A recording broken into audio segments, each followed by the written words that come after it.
Hyderabad GHMC పరిధిలో నెలకొన్న drainage సమస్యను శాశ్వతంగా పరిష్కరించాలంటూ ప్రముఖ సినీ నటుడు రాజశేఖర్ సంబంధిత అధికారులను కోరారు.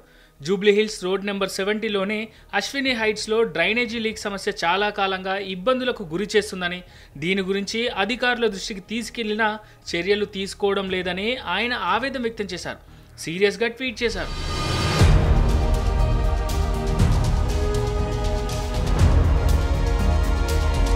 అంతేకాదు, ఈ సమస్యకు సత్వర పరిష్కారం చూపించాలని కోరుతూ అక్కడి పరిస్థితిని తెలియజేసే ఫోటోను ట్విట్టర్లో షేర్ చేశారు రాజశేఖర్.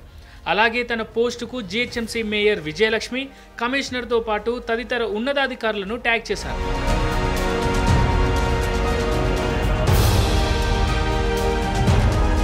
ఇక సినిమాల విషయానికి వస్తే చివరిసారిగా నితిన్ ఎక్స్ట్రాడినరీ మ్యాన్లో ఒక కీలక పాత్రలో మెరిశారు డాక్టర్ రాజశేఖర్. కానీ ఈ సినిమా బాక్సాఫీస్ దగ్గర డిజాస్టర్ కావడంతో పెద్దగా ఆ సినిమాతో బస్ చేయలేకపోయాడు ఈ స్టార్.